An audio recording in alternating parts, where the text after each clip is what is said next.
Thank you guys very much for being here today. We're just going to start off with an opening prayer by Lucas Stevens. He's one of the new 1L board members on the J. Clark Law Society student board. Following his prayer, I'll give us some opening remarks and give us a little tour of the rest of the program for us. So turn it over to Lucas. Dear Heavenly Father, thank Thee for this opportunity that we have to gather together through technology and hear from Dr. Brian Grimm. Thank Thee for his willingness to share his expertise and research and work on this eternally important topic. Thank Thee for the time and efforts of all those who have worked to put this event together, and thank Thee for this society. Please bless us with Thy Spirit to inspire and enlighten us.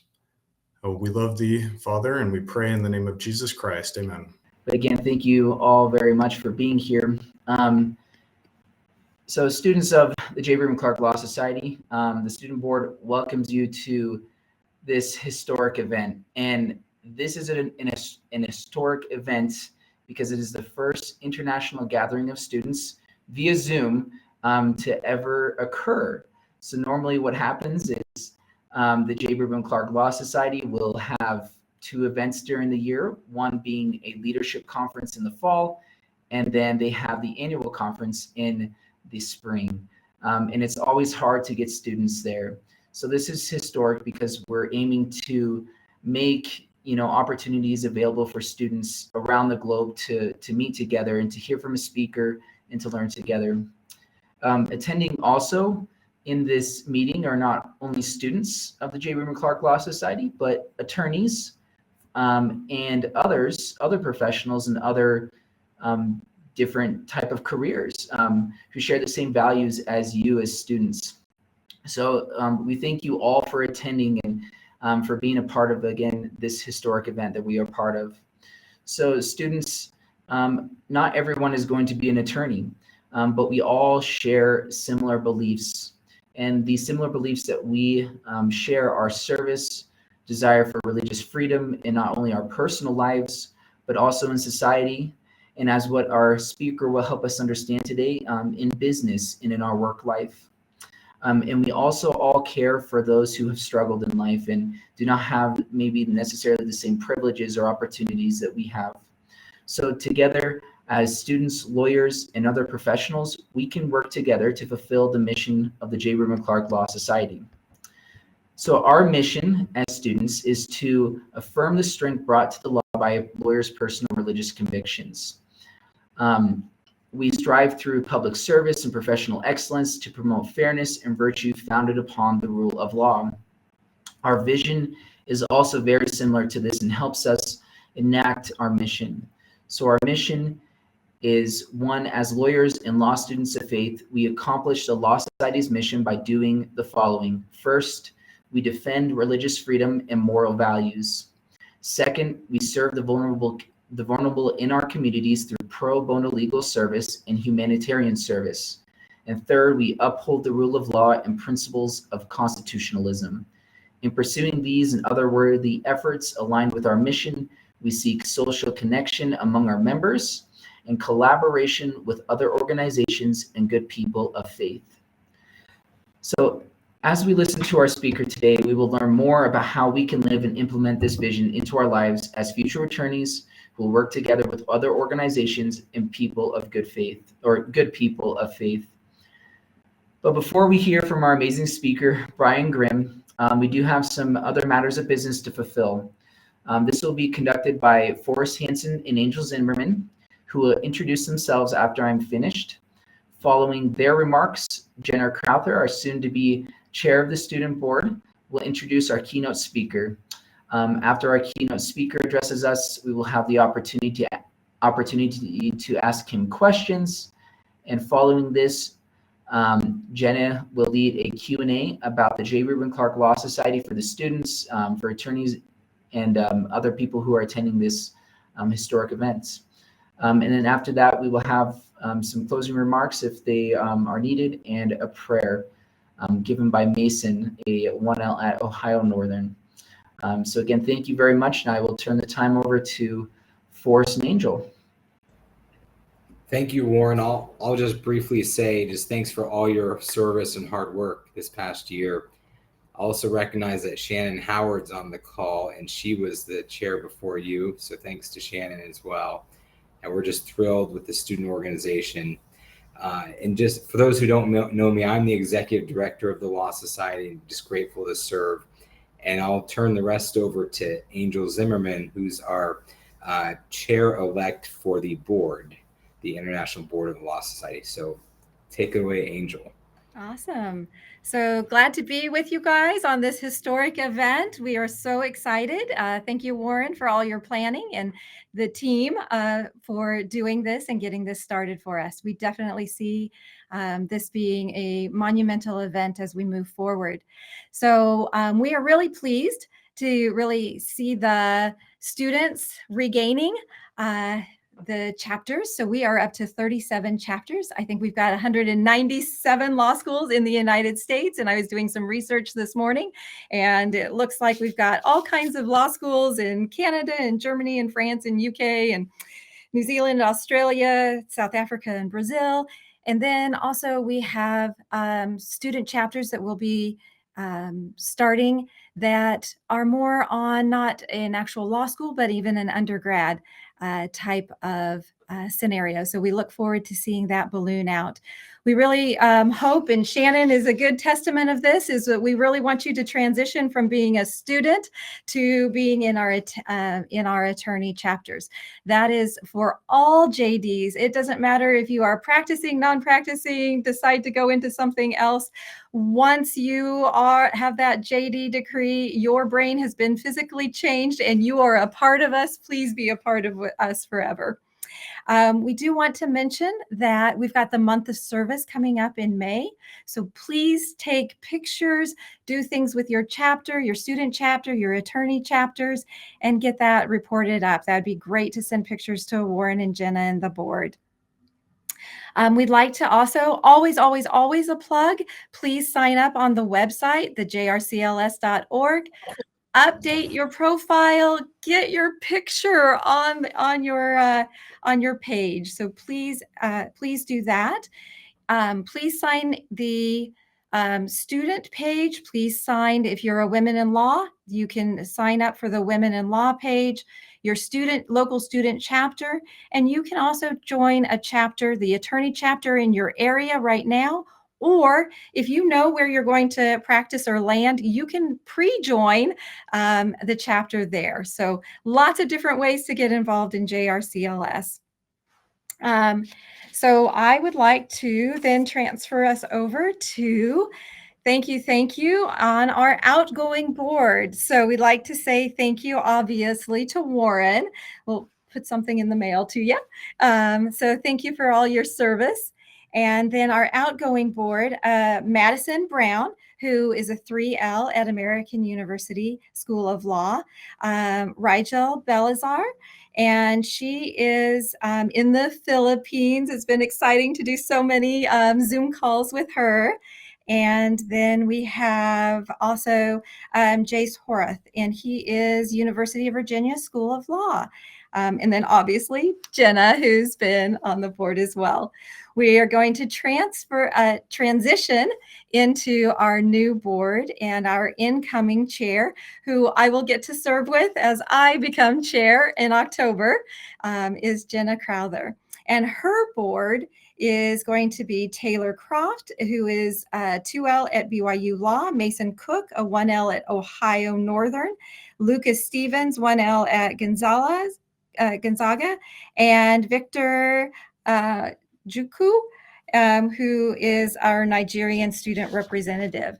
So Jenna, we are excited to have you coming from across the world, joining us today, and we'd like to turn the time over to you. So thank you. Students matter. You guys are a backbone. This is how JRCLS even got started so many 30-some years ago, is by our students. So take us away, get us bigger. Let us learn from you. Thanks, Angel. I'm honored to have the opportunity to introduce our speaker for today, Brian Grimm. Brian is the founding president of the Religious Freedom and Business Foundation and global chair to Dare to Overcome, a partnership initiative that promotes mutual respect and engagement among differing groups in workplaces worldwide.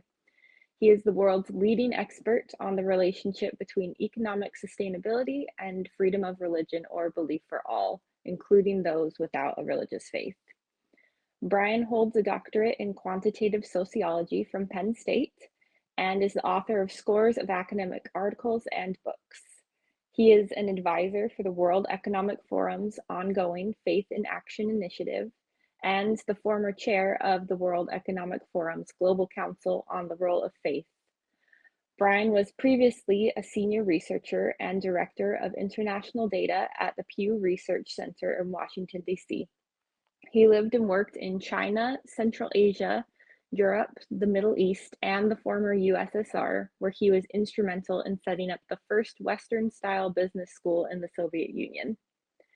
Brian's work centers on building religious freedom for all, including those without a religious faith, as opposed to advocating for religious freedom.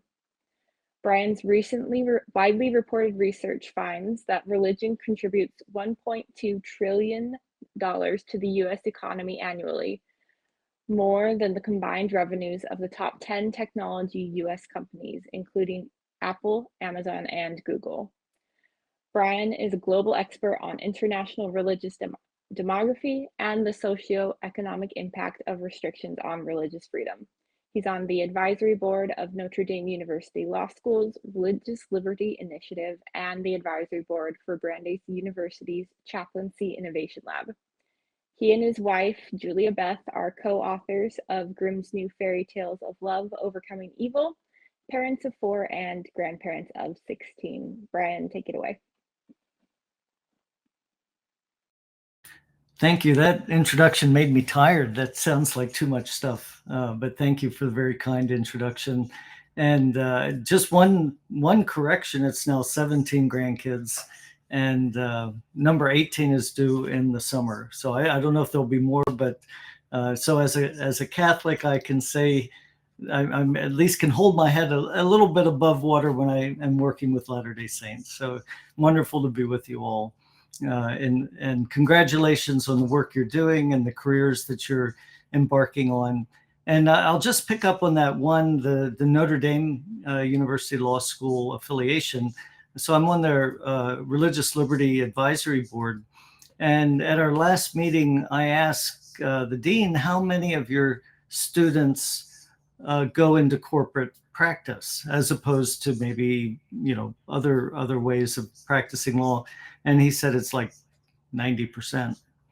And so to the 90% of folks who, don't go into defending religious freedom as your day job, what can you do? That you practice law, you're concerned about it. And there's a lot you can do. And that's really what I'll be sharing about today. That and we use a term that's a little different. We talk about building religious freedom by expanding the space where faith is welcome as a natural part of life. And in the business world, that's what I'll talk about. I'll be giving some examples. So the theme I'm going to talk about, we talk a lot about separation of church and state. And a lot of people, as I talk to folks, they think, well, that applies to everything. That what we do on Sunday, if you're Christian, or Saturday, if you're Seventh-day Adventist or Jewish, or Friday, if you're Muslim, well, that should stay in those days. And then the rest of the week is for business. But actually, there's no such law to that effect. And in fact, even the separation of church and state isn't something that's instituted by law. So what I'm going to do is share. I did want to say, if you want to connect with me afterwards, I'm on LinkedIn, just under Brian Grimm, and you can also like us on Facebook. But what I'm going to share is just some basic principles, and then look at 4 different ways businesses have a disposition towards religion. So the first, to keep everything legal, if we're, what are the basic principles in order to be able to practice and live out your faith in the workplace? First, anything regarding faith in the workplace has to be voluntary. You can't require people to pray. You can't require people to join a Bible study, but you can have prayer in the workplace. You can have a Bible study or a Quran study or, any other kind of religious activity. No law prevents that as long as it's voluntary. It has to be non-discriminatory, so you can't have any kind of actions that discriminate against others. It has to be accommodating. So in the workplace, reasonable accommodations have to be made for people's sincerely held beliefs, and that's very broadly defined in law. And then it's also important to have very clear principles. So if a business allows a celebration of one thing and they don't allow a celebration of something that's more religious in nature, then that could be a problem if they don't have policies saying we don't allow any celebrations, or if we're going to allow celebrations, any of these can be celebrated. So those are some basic principles. So I'm going to look at 4 different approaches and introduce them to you of how businesses approach religion. And from background, David Miller, a professor at Princeton University, wrote a paper several years ago, and there's a lot. I'm not going to read all of that, of course, but he came up with some principles, and these are some related to the 4 that I'm going to share today. So the first approach that a business could take to religion is that they can be afraid of it. Religion's complicated. Religion's dangerous. We don't do religion. That's one of the things we don't talk about. No religion here. It could be faith forward. You can be very explicit about your faith in the company and have a religious mission. It can be more directed inwardly, sort of helping define the culture of the company. Or it could be sort of more generally faith friendly. And that's the one I'll spend more time on. So first on faith phobic. So this is a screenshot from Walgreens, and these are their business resource groups. And they list all the different ones that they have. But then very clearly they say no religious or political affiliation business resource groups are permitted to formalize at Walgreens. So they explicitly don't want they want to stay away from religion. And which, seems a bit discriminatory if you allow other things to come. But that's their policy as a company. There's another approach. You can be very faith forward, and there's a number of companies that are that way. And I'll just share the owner of one company. Maybe some of you have eaten at this restaurant. I'm looking to big guy upstairs of what he would want to. My uncle's the one that put the stuff on the packages before he passed away. And our main thing is that we're giving God the glory, and that we believe that He's blessed this company, and He's really had His hand on it through all the tragedy and all the deaths and everything. So I don't feel bad about having that on there. Do we face some, persecution or haters? Sure, but I don't spend too much time thinking about it. So there's a number of companies that put a Christian mission, or sometimes a Muslim company, an Islamic mission. There's Islamic finance companies that actually embrace and try to even promote their faith. So that's faith forward in a very outward way. And I'm not recommending any of these. I'm just giving you the lay of the land and give you some idea of what is possible. The next is faith forward, but focus more of how it affects our culture.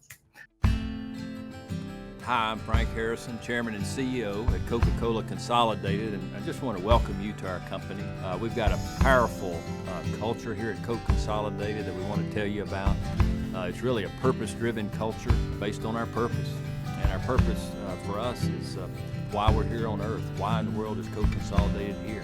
And it's really to honor God in all we do, to serve others, to pursue excellence, and to grow profitably. As you all know, it's a purpose-driven culture. There's nothing more important. It eats up everything else. We get the culture right, we're going to do incredibly well as a business and as a company. Honoring God in all we do is clearly about our values. Truth and integrity at Co-Consolidated is everything. Like, if there's no truth, there's no trust, then there's no relationship. Things like humility, so powerful. Put other people first, just be humble. If you want to sell something to somebody, you've got to be humble. You got to serve them. A big one like morality, that's like character. That's like being a person of integrity and just doing what's right. And then the serving piece, to serve others. The most important person, the greatest person is the servant. And with our customers, it is about serving and delivery and selling the greatest products in the world and pricing strategies and all that. But we got to go deeper than that. Like, what about them and their family? I found out over the years, if you just get to know somebody well and just help them, help their family, just every now and then you got to back off, sell, and just like serve. If we can have 15,000 servant leaders, look, you won't be able to build the Coke plants to handle the volume. And then excellence. They're doing so many incredible things here. And we at Consolidated, we want to do things really, really well. Be more efficient, more productive, be about excellence. And then finally on the purpose is growth. It's so important. Growth is good, growth is godly, growth is right. If you and I aren't growing, as individuals, there's a problem. Number one, we got to grow our people. No company grows unless its people grow. We're selling over 300 now, the greatest products in the world. So we want to grow all these areas. We want to grow our relationships, strengthen our relationship with the Coca-Cola Company, really dive into all that and understand deeply what it means to serve and grow and excellence. I just encourage you in that area to live that purpose, know it, and that's it. Thank you. So that faith inward, there's a lot more I could say about Coke Consolidated. They have a program called T-Factor where they teach faith-based management principles. They invite people in from different companies. They've probably had 1,000 different companies come in for that T-Factor, which means transformation based on biblical principles. It's a NASDAQ publicly traded company. And they're able to do these. They have chaplains in all of their companies as well. So very interesting model and possibility. The last I'll share are faith-friendly. Some of the world's most successful companies are creating faith-friendly workplaces that welcome all employees' religious beliefs. Why are they doing it? Because an environment where people are free to bring their whole selves to work attracts and keeps the best talent, and that's just good business. The annual Corporate Religious Equity, Diversity and Inclusion Index tracks how more and more companies have created such workplaces, like Google's Interbelief Network, Salesforce with its FaithForce Equality Group, and Dell's Interfaith Employee Resource Group. I started IBN so that everyone, no matter what their belief system, could have a voice at Google, an official one, a united one. Before we existed, religious communities really didn't have that.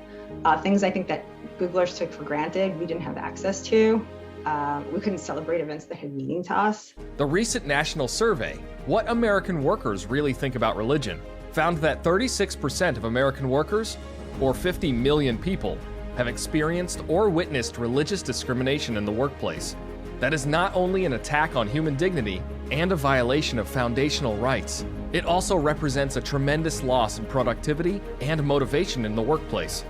Equinix worked with the Religious Freedom and Business Foundation for training in our pre-launch phase. We found this to be very helpful in answering questions we had in forming a new employee resource group. We also found that there were questions we didn't even know we had that got answered and vetted out before we launched. I would give this training 2 thumbs up for any new ERG, as well as an existing ERG that's looking to develop their program. Follow the lead of companies getting it right and start the conversation. Experts at the Religious Freedom and Business Foundation are ready to help. So the next, I'd like to give just 4 examples from companies that are putting this faith-friendly initiative to practice. I have 2 videos from Google. I'm gonna skip the first one. but you can find it on our website later. But I wanted to just show a little bit. Google set up their Inner Belief Network and they have chapters for Muslims, Christians, Jews, Hindus, and they have an interfaith chapter, inner belief chapter for smaller religions. I think they have more than 10,000 members around the world or more. And so what impact does having a faith-friendly environment have on products that you make? So here's a short testimonial from Google on that. IBN stands for the Inner Belief Network. So IBN basically is really devoted to making sure that Googlers can bring their whole selves to work on a faith-based basis. IBN is super involved in the creation of products at Google, making sure that we're really representing the communities that we're building for. One of the things that we talk about at Google all the time is creating delightful experiences for users. And our holiday experiences are one of the most delightful things that we do. The interactive animations at Google Search are probably the most fun and anticipated things during the holiday seasons and promote the inclusion that we have with our products. And we've had so much positive response where people have felt so seen by those little details about how we're representing joy or cultural outfits or cultural foods. So there's a lot of thought and detail that goes into the design that I think really helps bring representation to a space like Google Search, where billions of people are using it every day. It's going to make people feel seen on a platform like that is really important. An interesting example from American Airlines, and this is a very common practice, is to have designated places in the workplace for prayer, meditation. And so the chief flight controller, the person that moves the metal around the sky for American Airlines, the largest carrier in the world, is an Anglican priest. And as you'll see in the video, he comes to work with a clerical collar on and serves as company chaplain. So this is another expanding the idea of even what's possible in the workplace.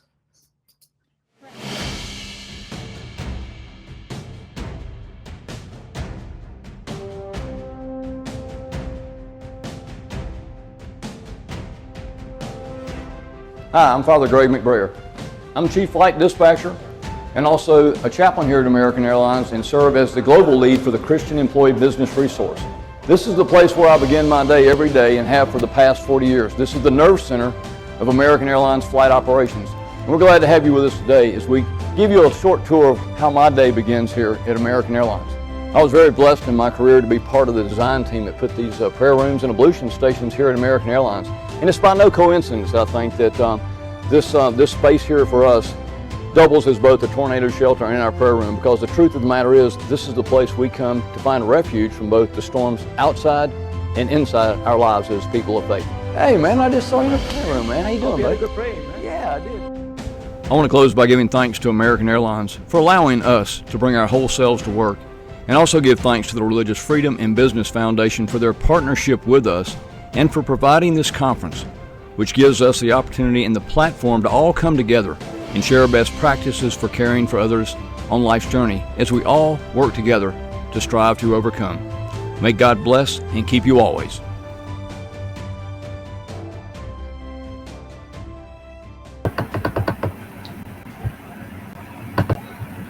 The person that was featured in that video is Father Greg McBrayer, and he's up here on our screen. So if you can see him, and I'll just throw it over to you, Father Greg. Share what was in that video. Well, it was an introductory video before the Religious Freedom and Business Foundation conference in DC, and it was really just showcasing the interfaith environment at American Airlines. I work in the operations control center that runs American worldwide, and we have a prayer room in there, and every morning I begin my day in there, and every morning I run into the same Muslim guy every day, and we're in there and I pray at this set right there, and he prays in that east corner, and it just shows the amount of inclusivity we have at American Airlines and how we have worked to foster that, and the fruit that we've been very blessed to remain around the top 5 since we've had the Ready Index, and have been in that space, and we're defending number 1 right now, I should add, but we're proud of those efforts at American Airlines, and it certainly comes with effort, but it comes with great reward as well. And I'm sorry I got on here late. I was in the middle of something and had to jump in when I could, so I apologize.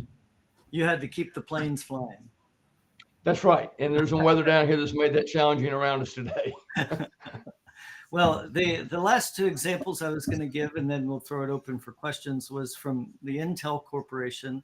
And Intel and American Airlines have battled it out through the years as being the #1 most faith-friendly company in the U.S. And the video that I would show you, but I'll just share it. One of their chief engineers, a PhD from originally from Iran, a Muslim, head of their Muslim group. When they changed CEOs a few years ago, we asked him, well, how does it feel being able to bring your faith to work? And he said, I never even think about it. I can bring my whole soul to work at Intel. It doesn't matter. I don't even think that about my faith being a barrier. It's so welcome. And he said he noticed that when the CEO changed and the ceremony was happening, he was just bawling. He was just crying. He was so emotional. And that's our faith touches our deepest soul. And just for him, that Hadi Sharif is his name, being able to feel that way at work and then having this personnel change just affected him deeply. And then the last example video that I had that we can share, I can share these links afterwards, was with Tyson Foods, the largest protein producer in the United States, and it's also a global company. In every factory, they have a chaplain, someone there to provide compassionate care for their members, helping with issues of life. And they have chaplains of different backgrounds, and they're not there to proselytize, but they're there to, just like in the military, serve the spiritual and other needs of people. And John Tyson, the chairman, said we had a chaplains conference. He said, years ago, HR used to take care of people, but now they take care of, paperwork, not paperwork, but, all the policies and compliance and making sure things are doing things right. I said, but the chaplains, they're just there for compassionate care. And he said, all the plant managers, if they have to cut costs, cutting the chaplain's not the one that they would cut. And so that's, again, another faith-friendly example. So, for all of you, as you think of, your own careers going forward, whatever workplace you're in, that these things are possible to make that workplace a place where people faith feel that welcome, that they belong, that there's a space for them to practice and be accommodated in their belief. And the last thing I'll share, having worked with a number of people in Utah where sort of the majority faith is the Church of Jesus Christ of Latter-day Saints, some of the business people are afraid, we don't want to seem too pushy if we, start doing religion, so to speak. But this approach to making the workplace religiously inclusive, having business resource groups that for interfaith or different faiths, it opens the space for everyone rather than feeling like anybody's pushed into it. And it also opens the space for atheist agnostics, because in that space, just like Google, they called it the inner belief network, realizing that not everybody has a religious belief. And in my last word, I'll say that, religious freedom for many people is so important. And for me personally, it's so important because I used to be one faith. I've become Catholic. And so I've exercised that in my own faith.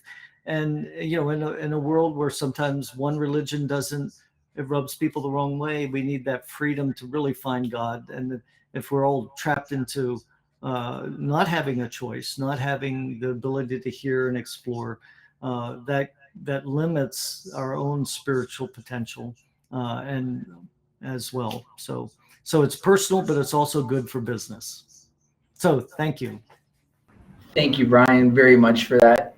So we'll open it up to questions from Brian. You're welcome to put it in the chat, or if you'd like to unmute yourself and just ask it right out. We have questions with him for about 10, 15 minutes. This is Ron Gardner. We had connections to the BYU Management Society on some of the conferences that you participated in, like at London. Yeah, sure. It's been a while. He sat in my home as we called to London to get practically on the next day his arrangement to participate in our conferences over there. So he's connected on a number of fronts at BYU. It was a pleasure, always a pleasure to have the connection. I have an interest, and I once also had to come in a little bit late, about what all of that is happening politically in the United States is going to impact what you are trying to do and what you felt so far about it, and any recommendations that you have that we might help continue to move things forward in what you're trying to accomplish. Oh, I'm glad you started with an easy question, Ron. So no, that's a huge issue. So with the current administration's war on DEI, I think it's fair to call it that, many US-based companies and some overseas are literally hiding their DEI work. So that screen that I don't know if you were on, but I showed the screen of a faith-phobic company, Walgreens. If you go to their website today, they've taken down all the pictures of their diversity groups, which included Pride and women and all the diversity groups. They've taken away all of the those symbols, but it still remains, we do not permit any religious or political business resource groups. So the effect is very dramatic, at least on what companies are willing to display to the world that they're doing. And some of that may be good, some of it may be bad, but the religion gets swept up in that. So companies that have been very vocal about being willing to advance a faith-friendly workplace are feeling like, well, we better be quiet about that because they'll think that's part of diversity. So it's not helping the work that we're doing. At the same time, I've been on numerous other kinds of calls today: Teams, Zoom, Google Meet. We're all multilingual now in these different platforms. And a brand new company is coming on to sponsor our conference in May in Washington, D.C., which we're all invited to, May 20 to 22. So, whenever there's disruption, there's also opportunity. So that's sort of this mode we're in, realizing things are very disrupted. It's not positively impacting faith, like the faith-based Christian group, Muslim group, and Jewish group that I was part of at the U.S. State Department have all been disbanded because they were under the DEI umbrella. So I don't think that that's what this administration was thinking. Oh, we're going to kill all the religious groups and companies. But it's having that I could say that's an unintended consequence of the policies on DEI. So there's a lot to do. At the same, on the other side, in England, almost double the number of companies that participate in our benchmarking index have participated this year from last year. So maybe if the administration hears that, they will up their tariff rate from 10%. But so it's a dynamic situation. The outcome still unknown. I was hoping to just ask you to speak more to the voluntary piece of religion, religion in the workplace, and maybe using prayer as an example. This may be kind of a law school question, and I'm guessing there isn't like a bright line, but maybe if you could give some examples of what may be an involuntary prayer and what would be voluntary. Just a bit more context to the question. I'm in the military, and often ceremonies are opened with a prayer, very non-denominational. Also, I know the city council of my hometown opens with a prayer.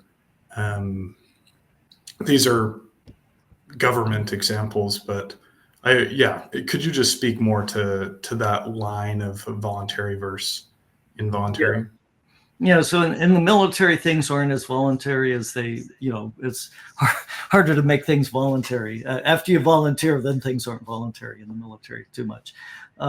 But so I won't speak to that, even though I live at the U.S. Naval Academy and I go to Mass at the chapel at the U.S. Naval Academy, and could speak to that, but I won't. So an example, there's a movement called CEOs for Christ or something along that lines, and many sort of small to medium-sized business owners who are Christians want to have, they'll have a staff meeting and they'll want to open it with prayer.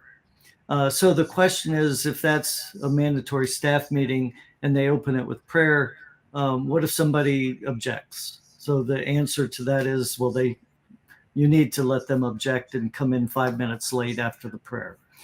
So you're legally safe to pray, just like you open this meeting with prayer. You can open a board meeting, any kind of meeting with prayer. But if somebody objects, they need to have you need to accommodate. So that's one example that works. And then the real problem, of course, comes when it's a power relationship. So if I'm the boss and I say, hey, why don't you come to church with me this Sunday? That's different than if it's my buddy who we're coworkers and not in the same line of chain of command, and I say, hey, why don't you come to church with me this Sunday? Both are voluntary, and he says, oh no, sorry, I'm not interested. Okay. But if you say, no, I'm not interested to the boss, then you're fearing that there might be some repercussion. So that's where where coercion, where it could be interpreted as coercion. So those sort of chains of command are important to keep in mind. And then also policy. So like one of our training videos, we have a guy who sends out a blast email to everybody in the company and say, hey, anybody wants to come and pray for our company and its success, and if you have any prayer concerns, meet me in my office, at 8:00 every Wednesday, and we'll pray. And is that okay? Well, if somebody else said, hey, we're having a cookie sale and it benefits, at such and such a cause, and they send it to everybody in the company, well, why can't I send something else to everybody on the company if it's voluntary and you're asking for people to participate? So some of it, has to be, if you don't have policies around it, then if you say, no, you can't do the religious email, but you can do the cookie bake email, then that's a problem. So both were voluntary, but one, you felt, ooh, religion, we don't want people to do that, but cookies are okay, they're safe. So you need to be consistent. And so those are some general thoughts. And then I think we have time for maybe one more question for Brian. There was one in the chat from Jenna. If you were not able to see that one, Brian. Yes. What can we as individuals do to promote and support more faith-inclusive attitudes as we move forward in our careers? I think the most important thing is to be curious about others. And so if you're working with somebody and you find out they're Catholic and say, oh, I don't really know that much about Catholics, could you share some ideas? Or somebody's wearing hijab and say, oh, instead of ignoring it, say, oh, I love your hijab. That's beautiful. Tell me about it. So instead of avoiding conversations, feel free to ask people, be curious about it, but genuinely curious, not because you have an agenda, but I think that opens the space. And at BYU Marriott School, I was just sharing with some students, and this is advice others give, but if you practice servant leadership, So you're new in a job or wherever you are in a job, and you say, hey, how can I help? You see somebody, they need some help. Hey, can I help? And being that servant, putting to practice, that gospel teaching is a way of really putting your religion to practice in a workplace. And pretty soon you become the person that everybody thinks of. Oh, I have a problem. I'm going to go to that person because they're always ready to help. So I think curiosity and that willingness to help are great ways to put faith to practice in the workplace. Well, thank you very much, Brian. I wish we had more time to ask you questions and everything, but we do have to kind of move forward with the program.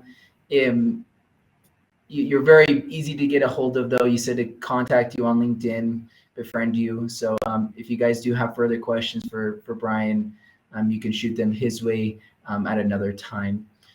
So now we're going to kind of shift gears a little bit. It's still a Q&A, but this time we're turning it over to the new student board, kind of the new leaders who are taking control of things.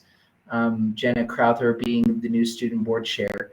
So we'll turn it over to her, over to Lucas, Mason, and Taylor, who are still on the board. And so any questions you may have about the society, starting a chapter at your school, joining a chapter, whatever it may be, there you go to now. Yes, I'm happy to take any questions that you have. I have a granddaughter that's going to be starting in the fall in the law school there. Looking forward to it. How would she join the student affiliation in the chapter there at the law school? This is at which law school? BYU? At BYU. Yeah, that we're excited to have her. Congrats to your granddaughter. BYU already has an established JRCLS student chapter. So generally the way that she would get a hold of that chapter, they are registered on the JRCLS website. I'd encourage her to hop on that website and create an account and then register herself into the chapter. And then Club Activities Week is when all of the student clubs at the law school do their initial welcoming of new students, as well as getting a hold of contact information, getting sort of on the radar for starting any activities or service projects that are going on. Generally, law school tends to be very big during the semesters, but not so much during the summer, clearly. So I also would encourage her to look into her local attorney chapter and see if she can connect with them over activities during the summer months. We are trying to increase our crossover between having students and attorneys meeting and attending activities and sort of building those connections year round, as well as during the law school year specifically. Thank you. This is Peter Hilton. Can you guys hear me? We can. Great. Hey, attorney out in Ohio.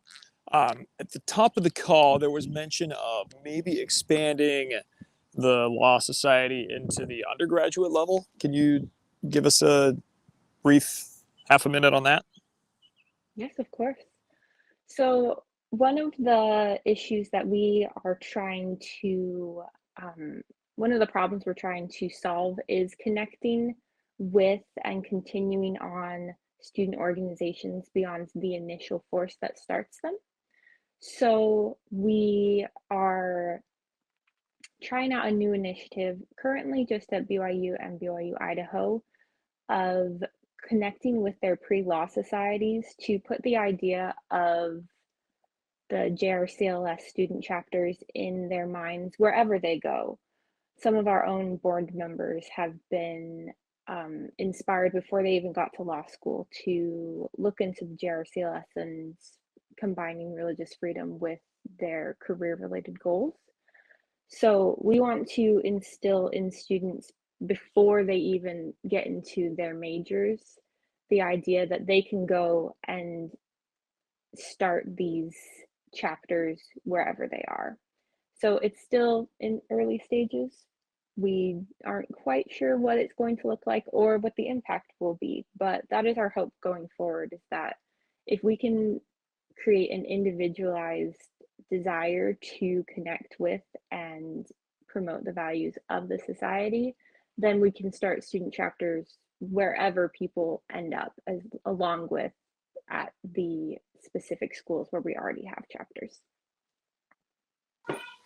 Thank you. Yeah, as a non-BYU law grad, I think that's a great initiative. So, thank you. Oh, I see in the chat from Evan, if your school does not currently have a chapter, what does it take to get one started? It's really easy to start a chapter. We, on the JRCLS student chapters page, you will find our registration form. That helps you get registered with the society itself. And all you would do is fill out that form with your leadership and get it sent in to me, and I will help you get connected with Angel and with the rest of our with our IT group to help get your chapter started officially on the website. As far as connecting with your school specifically, you would need to go through your student bar association to be named like an official student chapter within the school. Generally, they require some sort of constitution. They might have like membership requirements, that sort of thing.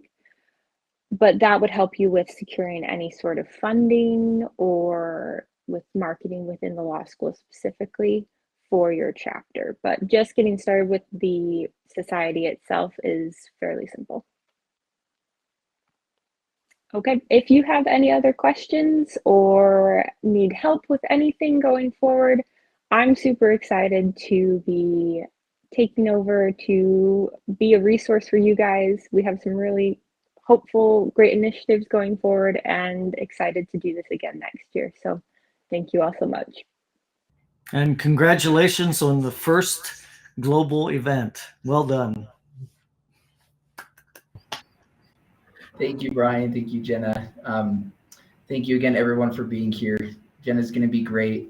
I've worked with her for almost 2 years, and it's been amazing. She's going to do a great job as the new student board chair. Thank you, Angel and Forrest, for attending and for all that you've done. And now we'll close with a closing prayer, and we'll see you all next year. It's going to take place the day before LDS General Conference every single year. So hopefully that Friday every single year that you can remember that this event's going to happen. So share that with people. Thank you. We'll turn it over to Mason Cook, a 1L at Ohio Northern. Our Father in heaven, we are very grateful that we've had the opportunity to gather together. We're grateful for the use of technology. We're grateful for Dr. Grimm and Father McBriar for being here and for teaching us and helping us learn and grow as a society and as individuals in the field of law. Please help us remember the principles that have been taught, and we are grateful for the many blessings that we've had and been blessed with. Father, we love thee, and these things we humbly pray and ask for in the name of Jesus Christ. Amen.